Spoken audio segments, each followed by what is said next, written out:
¿Cómo podemos hacer para quitarnos la culpa de las cosas que hemos hecho? ¿Cómo podemos quitarnos la culpa de las cosas que estamos haciendo todavía estando en el cuerpo? Una de las preguntas que me hacen constantemente los miembros de iglesia es: pastor, yo soy un pecador crónico. Crónico quiere decir que constantemente caigo en el mismo pecado, es una especie de vicio. Peco, vuelvo a pecar, le pido perdón al Señor, dejo de pecar un buen tiempo, pero luego al rato vuelvo a caer, así como los alcohólicos. No podemos salir, estamos cayendo, levantándonos, y ahí estamos en un círculo vicioso de pecado. Y llega un momento en el que ya no sabemos si lo que estamos haciendo es hipocresía, si no somos buenos cristianos, si cuando venimos a la iglesia con una cara de cristianos y damos nuestros diezmos, nuestras ofrendas, de alguna manera pareciera ser que somos cristianos, pero luego de pronto allá en la vida privada volvemos a caer y sentimos vergüenza. Bájenme el volumen de esto, no lo necesito, lo desconectamos. A ver, gracias, porque me están produciendo feedback. Ahí está. Ok, entonces llega el momento en el que no sabemos si nuestra vida es sincera o es hipocresía. Y por eso les voy a contar una historia.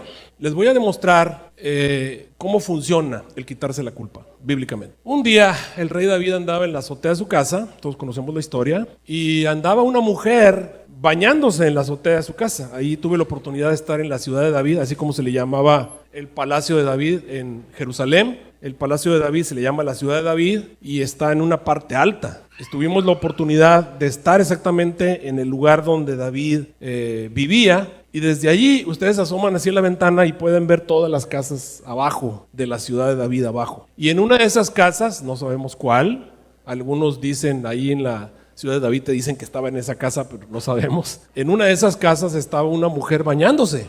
No vamos a entrar en discusión si ella sabía que la estaban viendo o que no la estaban viendo. No vamos a entrar en discusión. El hecho es que ella estaba bañándose allí a plena luz del día, y obviamente David la miró y la deseó. Hay una ley en nuestros miembros, una ley de pecado que hace que el ser humano sea tentado de acuerdo a sus concupiscencias o de acuerdo a la manera en la que pensamos. Dice la Biblia que una tarde David se levantó de la cama y mientras se paseaba por la azotea del palacio vio a una mujer que se estaba bañando, y la mujer era muy, muy hermosa. La historia nos dice que David, a ver, déjenme ver, se me adelanta, por eso no me gusta tomar este tipo de cosas.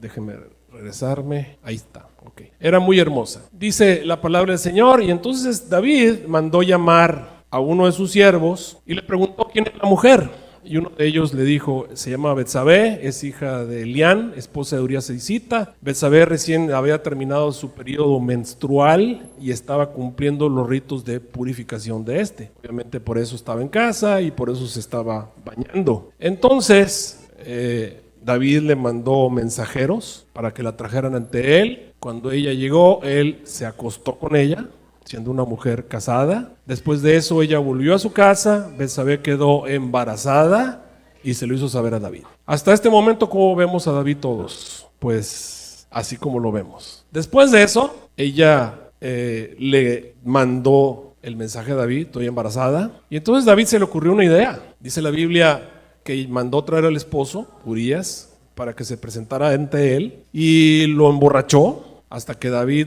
lo dejó bien borracho. Y le mandó que se fuera a su casa con la idea de que tuviera relaciones con su mujer. Pero Urías, que en ese tiempo estaban en guerra, se quedó allí en la puerta, dice la Biblia, donde dormían los siervos del rey. A la mañana siguiente David le escribió una carta entonces a Joab, viendo que no se quería ir, lo trató de hacer 2 veces, y viendo que no se iba, le mandó una carta a Joab y la envió por el mismo Urías. En la carta David le indicaba a Joab que pusiera a Urías al frente del combate, donde la pelea fuera más dura, y que lo dejaran solo para que lo mataran. El resto de la historia nos dice que Urías fue muerto. Donde estaba en la parte más fuerte, fue asesinado, etcétera, etcétera. Después de eso, David mandó traer a Betsabé y se casó con ella. Así de simple y sencillo. Y parecía que David era el héroe.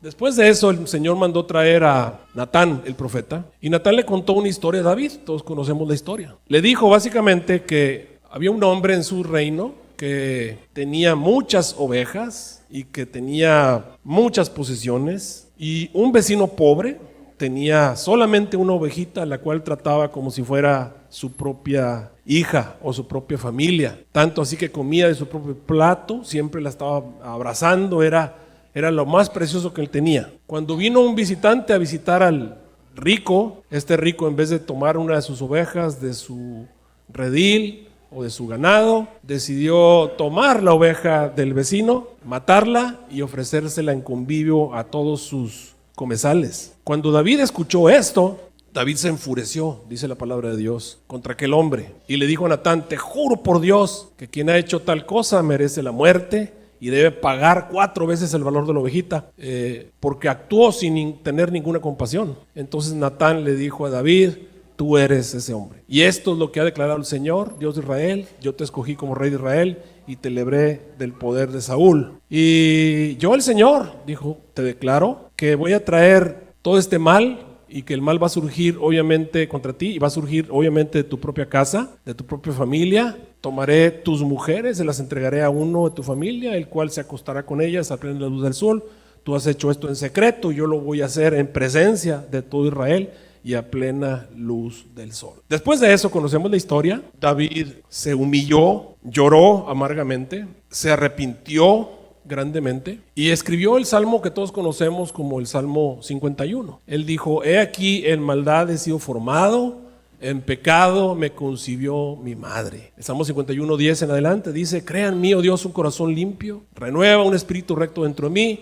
No me eches de tu presencia y no quites de mí tu Santo Espíritu. Restitúyeme el gozo de la salvación. Les hago una pregunta bien importante. ¿Cuántos creen que David tiene la culpa de ese pecado? Levanten la mano. Bueno, déjenme decirles que David es inocente de ese pecado. ¿Qué dije? Pero veo que no están de acuerdo conmigo. Levantaron la mano para decir que tienen la culpa. Por eso les dije que me iba a meter en camisa de 11 varas. Me voy a meter en camisa de 11 varas porque les tengo que demostrar que David es inocente. No parece muy inocente, lo hizo con toda premeditación, alevosía y ventaja. David vio a la mujer, deseó a la mujer, la trajo sabiendo que era casada, se acostó con ella y luego, como salió embarazada, empezó a hacer un plan maléfico para hacer que Urías criara al hijo, pensando que era de él, y como él no se fue a su casa, entonces lo mandó matar, básicamente. Y de todo eso yo te voy a demostrar esta mañana que David es inocente de todo. Inocente. Y dice: pastor, eso es imposible. Bueno, te estoy diciendo, me estoy metiendo en camisa de 11 varas. David es inocente. Inocente. Vamos a empezar el caso como abogado para explicarte cómo funciona. ¿Ok? Gracias a Dios que tenemos un muy buen abogado. ¿Quién es nuestro abogado? Y créeme que no hay mejor abogado que Jesús. Así que yo aquí soy una pálida tinta de lo que Jesús es. Jesús es nuestro creador. Jesús nos conoce de pies a cabeza. Incluso conoce todos cuántos cabellos tenemos en la cabeza. No hay nada que le tengamos que esconder a Jesús. Todo lo sabe. Él sabe quiénes somos. Y Jesús dice que David es inocente. Y te voy a explicar cómo funciona. Jesús no nos está defendiendo en un juzgado terreno.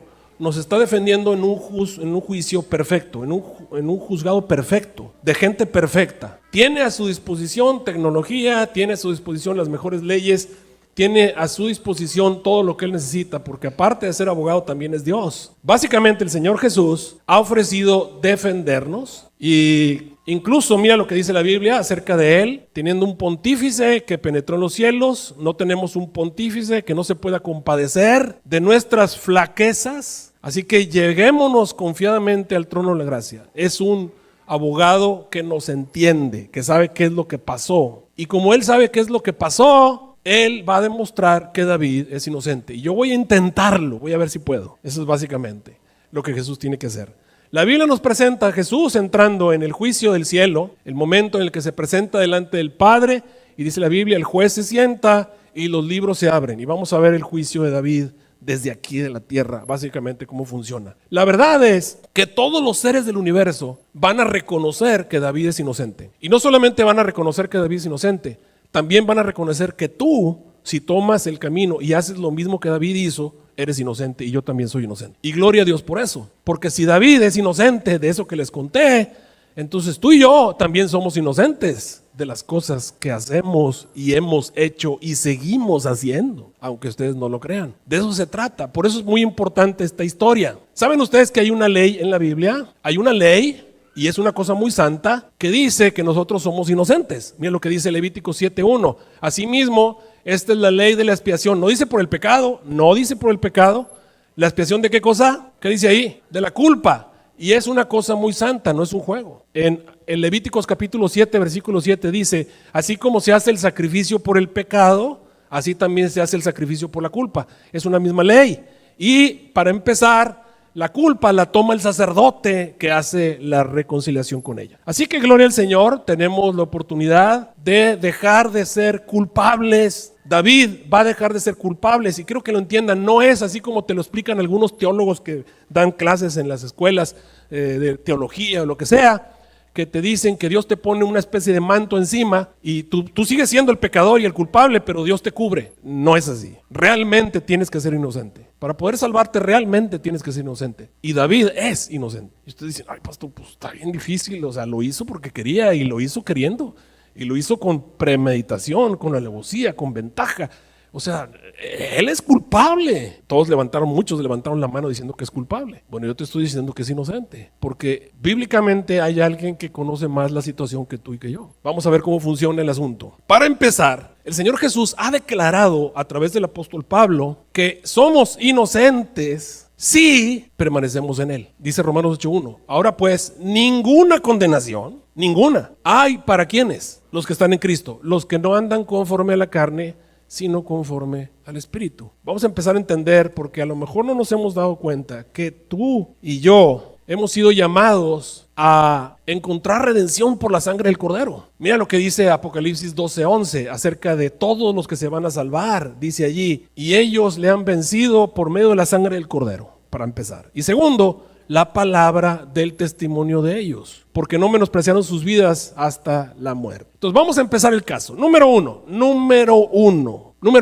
Estamos condenados a muerte. Tú y yo nacemos condenados a muerte, desde que nacemos. La persona que nació a los 70, a los 60, 70, 80, 90 o X año se va a morir. No van a vivir más, van a ser destruidos y les vamos a dar 60, 40, 50, 80, 90, lo que vayas a vivir, para demostrar si son inocentes o son culpables. ¿Qué dije? ¿Para qué te van a dar ese tiempo? Para demostrar si eres inocente o eres ¿qué? Culpable. Ok, vamos a ver si David es culpable o es inocente. Dice Romanos 3:23, por cuanto todos pecamos, nacemos destituidos de la gloria de Dios, condenados a muerte, todos. Y mira, ya no estoy también hablando de David, estamos incluidos tú y yo, por todas las cosas que hemos hecho. Número dos, ninguno de nosotros hemos pedido nacer pecadores. ¿Qué dije?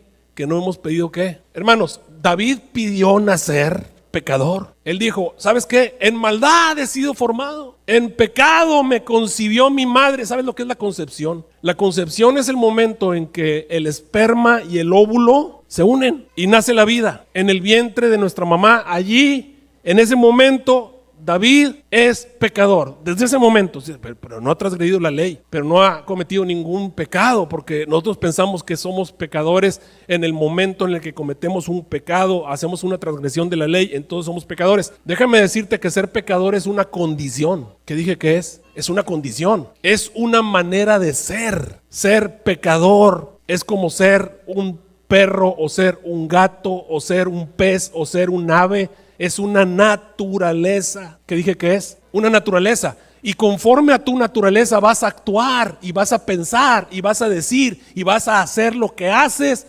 porque eres un pecador. ¿Qué dijo Pablo? Hay una ley en mis miembros. Hay una ley aquí adentro, en un lugar aquí de mi cerebro que me lleva al pecado. Lo que no quiero hacer, eso hago. Y lo que hago no lo entiendo. Miserable hombre de mí, ¿quién me librará de esta ley que tengo, de este cuerpo de muerte en el que estoy viviendo? Ninguno de nosotros pidió nacer así. A ver, levanten la mano el que dice, pues yo pedí nacer en este planeta.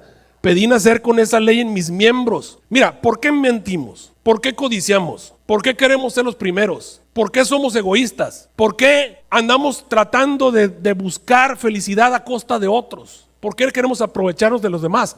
¿Por qué queremos robarle a los demás? ¿Por qué queremos hacer lo que David hizo? Y la respuesta es porque hay una ley aquí adentro, en mis miembros, que me lleva sujeto al pecado. Miserable hombre de mí, ¿quién me librará de eso?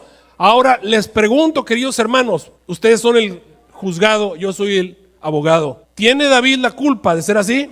A ver, de veras, digan, piensen. ¿Tiene David la culpa de ser así?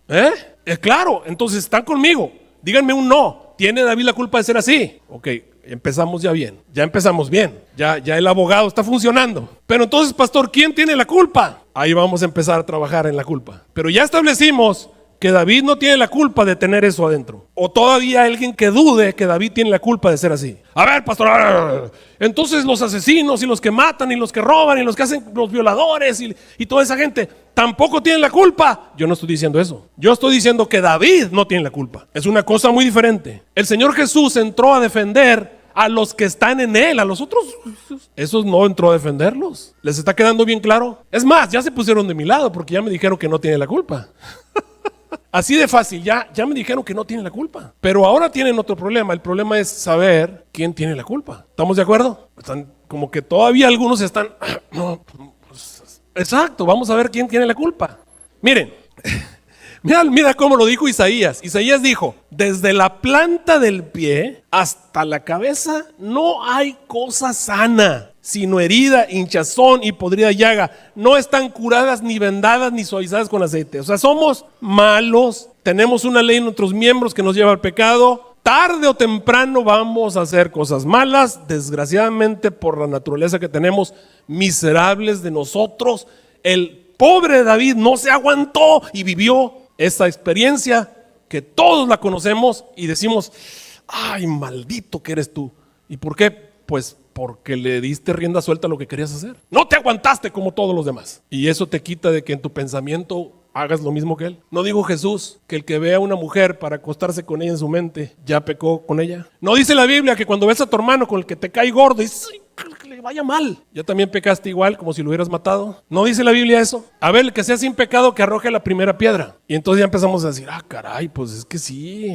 Ahora te voy a decir como mexicano, ¿qué hubo? ¿Cuál es el problema? El problema es que nacemos así, mira. El problema es que tú y yo nacemos así. Díganme, ¿qué parte de luz hay en él? Pastor, pero es que nos portamos bien. Sí, pero te portas bien a fuerzas. A eso se le llama ser un moralista. ¿Cuál es el problema? El problema es que nuestra naturaleza está amolada. ¿Les quedó bien claro? Tenemos una naturaleza amolada. Por eso dice la Biblia que nacemos destituidos de la gloria de Dios y nacemos condenados a muerte desde que nacemos. Así como somos, no nos podemos salvar. Necesitamos cambiar de naturaleza. ¿Cómo le dijo Jesús a Nicodemo? Necesitas nacer otra vez. Caray, pero ¿cómo le hago? Me meto otra vez en el vientre de mi mamá y nazco de una manera diferente. Ya soy así. Miren, el nuevo nacimiento es un milagro. ¿Qué dije que es? Es un milagro. El Señor Jesús viene porque tú se lo pides y Él te da una nueva naturaleza. ¿La ven la nueva naturaleza o no la ven? A ver, ¿cuál es la diferencia entre este y este? Pues ese punto en la cabeza ese es el nuevo nacimiento. Jesús viene y eso no lo puedes hacer por ti mismo. Necesitas un milagro. Eso Jesús lo hace. Él viene y te pone una nueva naturaleza. Y cuando tú tienes esa nueva naturaleza, ya te salvaste. Ya la hiciste. ¿Qué dije? Ya la hiciste. Pastor, pero está todo negro. Bueno, mientras tengas esa nueva naturaleza es la que se va a salvar. Al cielo, todo lo demás no va a entrar, solamente va a entrar la nueva naturaleza que Jesús va a poner en un cuerpo distinto. Mientras tú tengas viva esa nueva naturaleza, tú estás salvo. Esa nueva naturaleza no se va a quedar de ese tamaño, va a crecer. ¿Qué dije que va a hacer? Va a crecer. Ahora te voy a decir algo más. Está difícil matar la nueva naturaleza. Una vez que Jesús pone la nueva naturaleza en ti, está difícil matarla. Yo he conocido un montón de gente que han hecho mucho para matar la nueva naturaleza y no se muere. He conocido muchos muchachos que me dicen, pastor, yo me había salido de la iglesia, yo ya había dejado de venir a la iglesia, andaba bien mal, andaba ya en los bares, andaba en los antros. ¿Cuánto tiempo sin venir a la iglesia? ¿Cuánto tiempo sin leer la matutina? ¿Cuánto tiempo sin leer la lección? ¿Cuánto tiempo sin orar? No sé, pero de pronto ahí tomando, dije, ¿yo qué estoy haciendo aquí? Yo no soy de este lugar. Y esa persona sale del bar, regresa a la iglesia. Y les pregunto, ¿por qué? Porque la nueva naturaleza iba regresando y todavía estaba ahí. Bueno, la persona reaccionó de alguna u otra manera. Y la nueva naturaleza crece. Y hay una ley. Ahora tenemos un lado que quiere hacer lo bueno y otro lado que quiere hacer lo malo. Las dos naturalezas están luchando.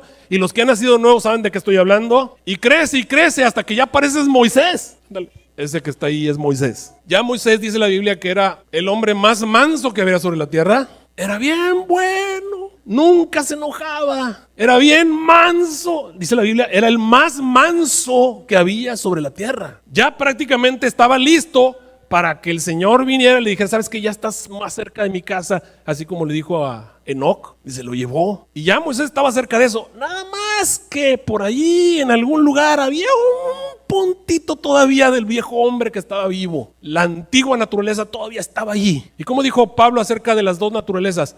Dijo que la nueva naturaleza, lo que es nacido de Dios, dijo el apóstol Juan, 1 Juan 3:8, lo que es nacido de Dios no peca. ¿Qué dijo? Sí, el problema es que tú y yo tenemos una parte que no es nacida de Dios, ¿o no? A ver, o todo eso que ven ustedes ahí es nacido de Dios. Nacido de Dios es lo amarillo y lo otro.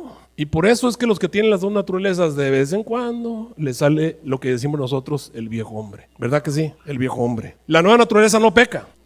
Pero el pueblo de Moisés, es que los hijos del pueblo de Israel eran así como ustedes sabrán, eran rebeldes y duros. ¿Y qué fue lo que pasó? Lo hicieron enojar. O sea, ya el pobre de Moisés, imagínense, era el más manso de la tierra y como quiera lo hicieron enojar. Y entonces Moisés todavía sacó el viejo hombre que estaba por ahí vivito y le dijo, os haremos salir a agua de esta roca y pácatelas. Ay, yo nunca he visto a Moisés enojado. Tenía 40 años sin enojarse, pero se enojó. Y entonces el Señor le dijo, Moisés, ¿sabes qué? Todavía tu viejo hombre está vivo. Hay que matarte para que se muera. Tienes que morir para que se muera el viejo hombre. Y por eso es que la mayoría de nosotros vamos a tener que pasar por la muerte, porque el viejo hombre no se muere. ¿Me están entendiendo? Está difícil matar al viejo hombre, pero gloria a Dios que también está difícil matar al nuevo hombre, a la nueva criatura. Mientras la nueva criatura esté viva, ya sea que esté así, o que esté así, o que esté así, o que esté así, tú eres salvo. Gloria a Dios. Qué bueno sería que llegásemos a estar así como Moisés, o mejor, que llegásemos a estar como Elías, o como Enoc, o como Jesús. ¿Qué dijo Jesús de sí mismo? Viene el príncipe de este mundo, pero no tiene nada en mí, nada. No hay nada que Satanás pueda sacar ventaja de esa persona. Pero bueno, ya vemos que tenemos que nacer otra vez. Eso fue lo que Jesús le dijo a Nicodemo. Vamos a recordar qué fue lo que le dijo a Nicodemo. Respondiéndole, Jesús le dijo, de cierto te digo que el que no naciere otra vez no puede ver el reino de Dios. Ese milagro tiene que ocurrir. No puede ver el reino de Dios. Le dice Nicodemo, ¿cómo puedo nacer otra vez siendo viejo? ¿Me tengo que meter el vientre de mi mamá y nacer? Jesús le dijo, el que nace del agua y del espíritu, si no naces no puedes entrar en el reino de Dios. Lo que es nacido de la carne es carne, lo que es nacido del espíritu, espíritu es. No te maravilles de lo que te dije, que es necesario nacer otra vez. El viento donde quiera sopla, oye su sonido, más no sabes a dónde va ni dónde viene. Así es todo aquel que es nacido del espíritu. El Señor le explicó entonces a Nicodemo lo que se encuentra en el apóstol Pablo. Así como en Adán todos mueren, también en Cristo todos serán vivificados. Vamos a regresar al caso de David. Ok, ya sabemos que David no pidió nacer así. Entonces, ¿quién tiene la culpa de que él naciera así? Pues sus papás tuvieron relaciones, la mamá quedó embarazada con David y cuando vino la concepción ya David era pecador. Entonces sus papás tienen la culpa de que David viniera. Dice, no, pues es que los papás ya venían así también vienen dañados. ¿Quiénes tienen la culpa? Pues los abuelos. Y la culpa, pues ahí se van y nos vamos hasta Adán. Ándale, Adán es el culpable. Adán es el papá de todos. Amén, o ustedes vienen de otro lado. Adán es el papá de todos. Ok, Adán es el culpable. Mira lo que dijo Pablo. Así como en Adán todos mueren, ¿qué dijo? En Cristo todos son ¿qué? Ok, por culpa de Adán todos nacemos con este cuerpo condenado a muerte, con esta ley en nuestros miembros que nos lleva al pecado, por culpa de Adán. Pero entonces viene Jesús y Jesús nos ofrece una naturaleza diferente a la que nacemos. Nada más que esta naturaleza diferente está en ti, aceptarla o no aceptarla. Todos los seres humanos que nacieron de Adán, que somos todos los seres humanos que nacimos de Adán, todos tenemos derecho a tener una segunda naturaleza. Todos nacimos amolados, todos nacemos pecadores, todos nacemos condenados a muerte por culpa de Adán. Pero vino Jesús, Jesús pagó la deuda de Adán y ahora Jesús gana el derecho a que todos los seres humanos, todos los hijos de Adán, puedan elegir una segunda naturaleza que no es la que nació en la carne, sino la que nace del Espíritu, y solamente Jesús la puede dar. El problema es que hay un montón de gente que no quiere la naturaleza que Jesús les da. Esos sí tienen la culpa, porque a esos les gusta tener la naturaleza que tienen, les gusta vivir como viven. Pero tenemos a todos aquellos que no les gusta y que le dicen a Jesús: sí, dame la nueva naturaleza. Les hago una pregunta: ¿David tenía la nueva naturaleza o no? David tenía la nueva naturaleza. ¿Eso quiere decir que le gustaba la naturaleza con la que nació o no? Entonces ya empezamos a ver a David diferente. David es una víctima. No, él fue y lo hizo. No. ¿Es una víctima o no es una víctima? ¿No somos todos los que hemos nacido pecadores y condenados a muerte víctimas? ¿Está incluido David entre las víctimas? ¿Ven? Muchos me dicen que sí, hay unos que todavía dicen que no. Se resisten a creer lo que estamos aquí haciendo. Estamos haciendo un juicio. Ok, mira 1 Corintios 15, 53 y 54. Porque es necesario que este cuerpo corruptible, que esta mente corrupta, se vista ¿de qué? De incorrupción, y que esto mortal sea vestido de inmortalidad. Y cuando esto corruptible sea vestido de incorrupción y esto mortal se vista de inmortalidad, entonces se cumplirá la palabra que está escrita: sorbida es la muerte con victoria. Ok, o sea, no nos podemos ir al cielo siendo corruptos. No, ningún ser corrupto puede entrar en el cielo. Por eso cuando yo me peleo con los teólogos, les digo: ok, si no se puede matar la vieja naturaleza en vida, entonces ¿cómo es que Enoc y Elías están en el cielo? Si no se puede matar la vieja naturaleza, la naturaleza pecaminosa, la naturaleza que te hace que te enojes, la naturaleza que hace que codicies, la naturaleza que hace que desees algo, que tengas egoísmo, si no la puedes matar aquí en la tierra, ¿cómo es que Elías y Enoc se fueron a la inmortalidad, a la incorrupción, a vivir al lado de gente maravillosa, gente perfecta, calles de oro, riquezas por todos lados, dones y talentos maravillosos? Imagínate si todavía son egoístas, si todavía son corruptos, cuando escuchan cantar a los ángeles y dicen: ay, yo quisiera cantar como ellos, ¿por qué yo no canto como ellos? Que se mueran y yo no puedo ser mejor. O sea, Caín y Abel, ¿o qué? ¿Va a andar ahí Elías deseando a las angelitas o qué? La incorrupción no puede tener gente corrupta. Elías no puede ir al cielo si no es incorruptible. Dicen: es que de alguna manera maravillosa fue transformado. No, ya estamos hablando de la glorificación, y la glorificación está hasta el final de la historia. Por eso, cuando ves en el cielo a Enoc, la hermana Juez dice claramente: vi al anciano Enoc. ¿Y por qué sigue siendo un anciano? Porque no ha tenido la glorificación. Pero entonces, ¿cómo puede andar aquí en el cielo? Pues porque ya se le murió la vieja naturaleza. Eso, lo que le van a cambiar en la transformación va a ser el cuerpo. Eso se lo van a hacer otra vez nuevo. Y ahí va a tener todos los sentidos nuevos y va a tener el cuerpo glorificado. Pero aquí ya Enoc, eso ya se murió. Y Elías también, y por eso están allá. Pero Moisés, pues a Moisés lo mataron para que se muriera la otra. Y lo resucitaron con la nueva y se fue al cielo. Y así va a pasar con todos, casi la mayoría de nosotros. Y va a haber un grupo de personas que, como Elías y Enoc, los van a llevar al cielo sin ver muerte. ¿Qué hubo? Ah, pastor, pero es que David no llegó a esa. Pues la gran mayoría no vamos a llegar a esa. Vamos a morir y vamos a resucitar. Ok, fíjense cómo... A ver, ¿soy buen abogado o todavía no soy buen abogado? Vamos ahí. El Señor estableció un plan para que los seres humanos supieran cómo salvarse, que es lo que nosotros llamamos el santuario. En el santuario todo es simbólico, ¿no es cierto? Y en el santuario hay un camino trazado con la sangre del cordero, que si tú lo sigues, es como un car wash. Si tú sigues ese camino, el carro sale resplandeciendo. O sea, el cuerpo, la mente, el viejo hombre se va muriendo y la naturaleza que Jesús te implantó va creciendo. Y hay 3 medicinas que si tú te las tomas todos los días, la vieja naturaleza se muere y la nueva naturaleza crece y se fortalece. Vamos a aprender a repasar cuál es este. Para empezar, tú vas con Cristo Jesús. Cuando tú le pides a Cristo Jesús: Señor Jesús, quiero que se muera el viejo hombre y quiero vivir la vida aquí en la tierra con la nueva naturaleza que tú me das. No me gusta la naturaleza en la que nací, no me gusta. Les hago una pregunta: ¿David declaró públicamente que no le gustaba la naturaleza que tenía? ¿Lo declaró públicamente? No escribió. En maldad he sido formado, en pecado me concibió mi madre. Renueva un espíritu nuevo dentro de mí. ¿Lo dijo o no lo dijo? Entonces David declaró públicamente. Tú vas con Jesús al santuario y pones tus manos sobre el cordero. Déjame regresarme porque este es un desastre. A ver, ahí está. Pones tus manos sobre el cordero, que es Cristo Jesús, y le dices: Señor Jesús, dame la nueva naturaleza que tú ofreciste, yo la quiero. La nueva naturaleza de mis papás, la naturaleza de mis papás no me sirve, estoy condenado a muerte, quiero salvarme.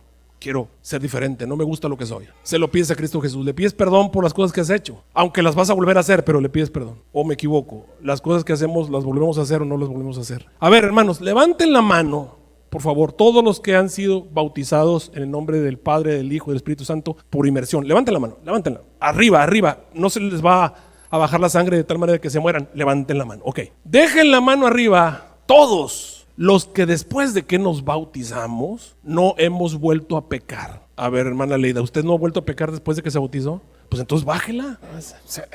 Ok, ¿qué acabo de demostrar con ese pequeño ejercicio? Que van a volver a pecar. ¿Y por qué? ¿Por qué siguen pecando? ¿Tienen la culpa? Exactamente, hermana, usted me está entendiendo perfectamente, hermana Rosa. Exactamente. Seguimos pecando porque todavía está viva la ley en los miembros, o sea, el viejo hombre todavía está vivo. Y por eso seguimos pecando, por eso seguimos. Como Moisés, que ya lo veías y parecía que no pecaba, pero lo hicieron enojar y casi le salió el apellido. ¿Me estás siguiendo hasta ahí? Bueno, tú vas a Jesús y le pides la nueva naturaleza. Jesús te pone la nueva naturaleza, eso es declarar sobre el cordero, eso lo hacían al lado del altar. Entonces sacrifican al cordero, ese sacrificio de Cristo Jesús, la sangre es puesta en un platón. El platón con la sangre que contiene tu nombre, con la petición que le estás haciendo. ¿Cuál es la petición? Señor Jesús, me quiero salvar, límpiame, sálvame, sáname, haz lo que sea, ¿ok? El platón entonces lo llevan al interior del santuario, siguiendo este camino, ¿ok? Que representa lo que llamamos todos el camino de la sangre. El segundo mueble que se encuentra en el camino, después de que le pediste a Jesús que te sanara, que te limpiara, de paso, la muerte del cordero representa la muerte de Cristo Jesús, sacrificio expiatorio en nuestro favor, nosotros lo aceptamos como nuestro Señor y Salvador. Después de eso, entonces, caminamos. El segundo mueble que te encuentras en el camino, es el lavacro, pero entonces el sacerdote entra hasta el lugar santo.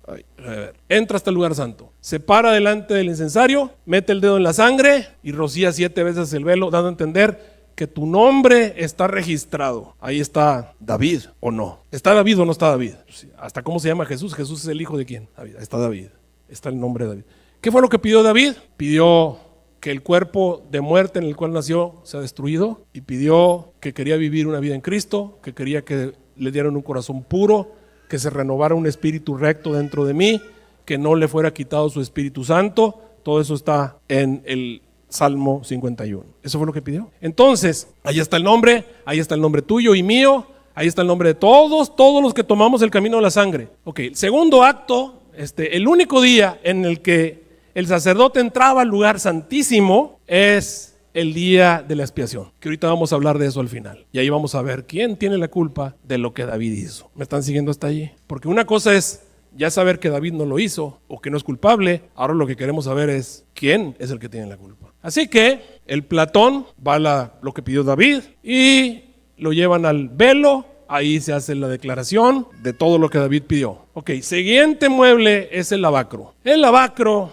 representa el bautismo. El siguiente paso, después de que le pediste a Jesús que te diera la nueva naturaleza, el siguiente paso es bautismo. Es una declaración pública de la fe en Dios, de que estás de acuerdo en el plan. ¿Hizo David una declaración pública de su fe? Ya vimos que sí, hizo una declaración pública de su fe. Después de eso, el bautismo lo tenemos que hacer todos los que nos queremos salvar, o la declaración pública. El ladrón en la cruz no lo metieron al agua, pero hizo una declaración pública de su fe. ¿De acuerdo? ¿Quién tiene que ver la declaración pública? Tú y yo no, lo tienen que ver los que están haciendo el juicio, que son todos los seres del cielo. Ellos ven la declaración pública, los que están en el juicio. Mira lo que dice la palabra de Dios al respecto. Dice, más cuando se convirtiera en el Señor, el velo se quitará, y específicamente en Hebreos 10:19. Así que, hermanos, teniendo libertad para entrar en el santuario por la sangre del Cordero, por el camino que nos consagró, nuevo, vivo, por el velo, es por su carne, teniendo un gran sacerdote sobre la casa de Dios, nos lleguemos con corazón verdadero, en plena certidumbre de fe, purificados los corazones de mala conciencia y lavados los cuerpos con agua limpia. ¿Qué quiere decir lavados los cuerpos con agua limpia? ¿Cuándo nos lavamos? El bautismo. Entonces ya entras al lugar santo. Ya Jesús te está justificando. Ya Jesús está poniéndote un nuevo vestido. No me gusta que todavía tiene el vestido abajo de él. No me gusta eso. Pero bueno, debe tener el vestido nuevo encima. Porque eso te da la idea de que tú sigues de alguna manera, Jesús te oculta todo lo que tú eres. No es así. Tienes dos naturalezas. Me hubiera gustado que el vestido fuera parte y parte, pero bueno, esa es básicamente la idea. Te encuentras adentro del lugar santo 3 muebles. El lugar santo es el lugar diario. Esto es lo que vas a hacer 3 veces al día, o no 3 veces al día. Lo que vas a hacer todos los días, estas 3 medicinas te las vas a tomar. ¿Cada cuánto dije? Todos los días te vas a tomar estas 3 medicinas. Sin falta, estás enfermo, yo estoy enfermo. David está enfermo. David está enfermo. ¿Desde cuándo nació enfermo? Desde la concepción. David necesita curarse. La cura es matar al viejo hombre y permitir que el nuevo hombre exista. ¿Cuáles son los tres muebles? Esos 3 muebles. ¿Y qué representan estos 3 muebles? Primero, la mesa representa el alimento espiritual. Hay que comer todos los días. La palabra de Dios, la lección, la matutina, sermones, música cristiana, todo eso es. Ese es el alimento, diariamente. Las palabras que Dios ha hablado, dijo Jesús, son espíritu y son vida. El altar del incienso representa la oración. Todos los días vas a hablar con Jesús. ¿Cada cuánto? Todos los días. Todos los días. Esa es la segunda medicina. Y la tercera medicina es el candelero. Aquí es donde fallamos muchos de nosotros. El candelero son las prácticas cristianas, la práctica de vida cristiana. Al que te pide, dale. Te encuentras a un mendigo por ahí, dale. Ayuda a tu vecino. Cuando se te mete un carro enfrente, no digas, ay, no, te vas a aguantar y vas a ser guiado por el Espíritu Santo. Vas a empezar a practicar. Mira, si tú quieres aprender a nadar, ¿qué tienes que hacer? Te tienes que meter al agua. Igual, si queremos aprender a ser como Jesús. Mira, yo soy de Monterrey. ¿Por qué somos famosos los de Monterrey? Díganme, ¿por qué? ¿Y eso qué quiere decir? ¿Cómo somos? Que no somos dadivosos. Ok. Entonces, ¿qué necesito yo hacer para que se me quite lo codo? ¿Qué tengo que hacer? Ándale, practícale, suelta. Y cuando tú empiezas a hacer eso, se empieza a morir el viejo hombre y el nuevo hombre comienza a crecer. ¿Qué tiene que hacer una persona para dejar de tomar? Pues tiene que dejar de tomar. ¿Qué tiene que hacer David para que se le quite eso? Tiene que practicar. ¿Cada cuánto? Todos los días. ¿Y para qué lo hace? ¿Para salvarse? No, es salvo porque ya tiene la nueva naturaleza. Lo hace para que la naturaleza que Jesús le puso, que lo va a salvar, crezca y que se muera el viejo hombre. Por eso decía Pablo, haced morir lo carnal dentro de vosotros. ¿Y cómo? Haced morir lo carnal dentro de vosotros. ¿Me estás siguiendo hasta ahí? Ok. Y entonces el Espíritu Santo va a dirigirte. Dice la Biblia, tus oídos oirán a tus espaldas palabra que diga, vete por ahí. Ah, sí, yo no me quiero ir por ahí, me quiero ir por acá. Pues entonces no estás practicando. Ay, se va a morir la naturaleza que Jesús me puso. Pues a la larga sí, si sigues, a la larga sí se va a morir. No se va a morir luego. Ya te dije que la nueva naturaleza es difícil de matar. Es difícil, así como es difícil matar la vieja, la que Jesús te puso también está difícil matarla. ¿Me estás siguiendo hasta ahí? Ok. Básicamente, esa es la manera en la que tú permaneces en Cristo, siguiendo el camino de la sangre. Y David permaneció en ese camino. A lo largo de su vida hay muchos ejemplos de David actuando en contra de la naturaleza humana, consultando a Dios constantemente, alabando a Dios, haciendo cantos. ¿Cuántos cantos de David hay en los Salmos? No aprovechándose de las mujeres. Dice la Biblia que le dieron una mujer joven, bonita, para que se acostara con él cuando ya era viejo. ¿Y sabes lo que dice la Biblia que hizo David? Que no la tocó. A ver, ¿eso qué demuestra? Si David fuera así bien codicioso y bien egoísta, pues esta la viola, al cabo es mía. Pero David no lo hizo. ¿O no? Dice, es que no podía. ¿Tú crees? Siguió el camino de la sangre. Sus palabras hablan. Hay un montón de evidencias en la Biblia que demuestra que David siguió el camino de la sangre. Siguió creyendo en Cristo Jesús. Es más, ¿quién quiso construir el templo? ¿Quién trajo todo lo que el templo necesitaba para que fuera construido? ¿Quién consiguió todo? ¿Quién hizo los planos? David. Es más, el día de la expiación se traían 2 machos cabríos, el día de la expiación. Uno representaba a Cristo Jesús y otro representaba al diablo, a Satanás, a Azazel. Sobre ambos se van a poner las manos, pero de maneras muy diferentes. Al primer macho cabrío, que representa a Jesús, se le ponen las manos. A ese macho cabrío lo degollan, a ese macho cabrío toman la sangre. Y el día de la expiación, el sacerdote entra hasta el lugar santísimo abriendo el velo. Todo lo que quedó acumulado en el velo, todos los nombres. Está incluido el libro, está incluido David en los que esos nombres ahí. Está incluido David. Se le da proceso. Jesús entra y demuestra que son inocentes. ¿Y por qué son inocentes? Pues porque han tomado el camino de la sangre, porque han venido al santuario, porque le han pedido a Jesús que los cubra, porque le han pedido a Jesús que les dé la nueva naturaleza. Y nuestro abogado demuestra que esas personas, aunque pecaron, aunque hicieron cosas malas, son inocentes porque lo hicieron estando bajo una naturaleza que ellos no quieren. ¿Y cómo se demuestra que no la quieren? Pues porque tienen la naturaleza de Jesús. Pidieron la naturaleza de Jesús, hicieron crecer la naturaleza de Jesús estuvieron aquí, esas personas están demostrando que quieren que la naturaleza carnal con la cual nacieron se muera, y esas personas son declaradas inocentes. David es inocente. David es inocente. Si David no hubiese tenido la naturaleza con la que nació, David no hubiera pecado. Por lo tanto, David, que no va a tener esa naturaleza por la eternidad, David es inocente. ¿Estamos todos de acuerdo? ¿Todavía no? A ver, ¿por qué no, Rocío? Ok, ¿y qué pasaba? El sacerdote entraba hasta el lugar santísimo, llevando la sangre, pasaba abajo del velo. Todos los que van a ser declarados inocentes, aunque pecamos, aunque vivimos como vivimos, aunque hicimos lo que hicimos, todos vamos en esa sangre porque llegamos todo el camino y lo hicimos durante nuestra vida. Ahí estamos. Entonces automáticamente eres declarado inocente en el juicio investigador. Después de eso, el sacerdote salía. Bueno, ahí está Jesús intercediendo. Cuando se acaba el juicio, salían y ahora ponían las manos sobre el otro macho cabrío. ¿Y por qué le ponían las manos al macho cabrío? Porque todos los nombres que fueron tratados, el que tiene la culpa es el que hizo que nacieran de esa manera. Es decir, el que los engañó, y se llama Satanás. Él tiene la culpa. ¿Y todos los demás por qué van a ser culpables?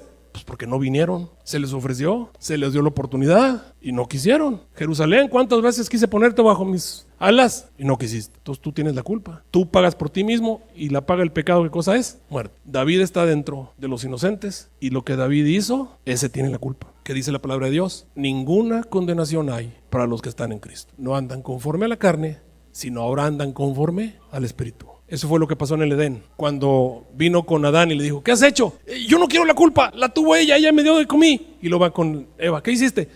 La serpiente. Sí, la serpiente tiene la culpa, correcto. Por eso les puedo decir con toda seguridad que David va a estar en el cielo, porque es inocente. Y es inocente. Y David es un prototipo en la Biblia del otro David. ¿O me vas a decir que no? Dijo el Señor a mi Señor, siéntate también. ¿De quién estaba hablando? ¿De David o de Cristo Jesús? David va a estar en el cielo y el hijo de David también allí. Así que David, queridos hermanos, no es culpable y ahí queda el caso. Nos ponemos de pie, vamos a orar.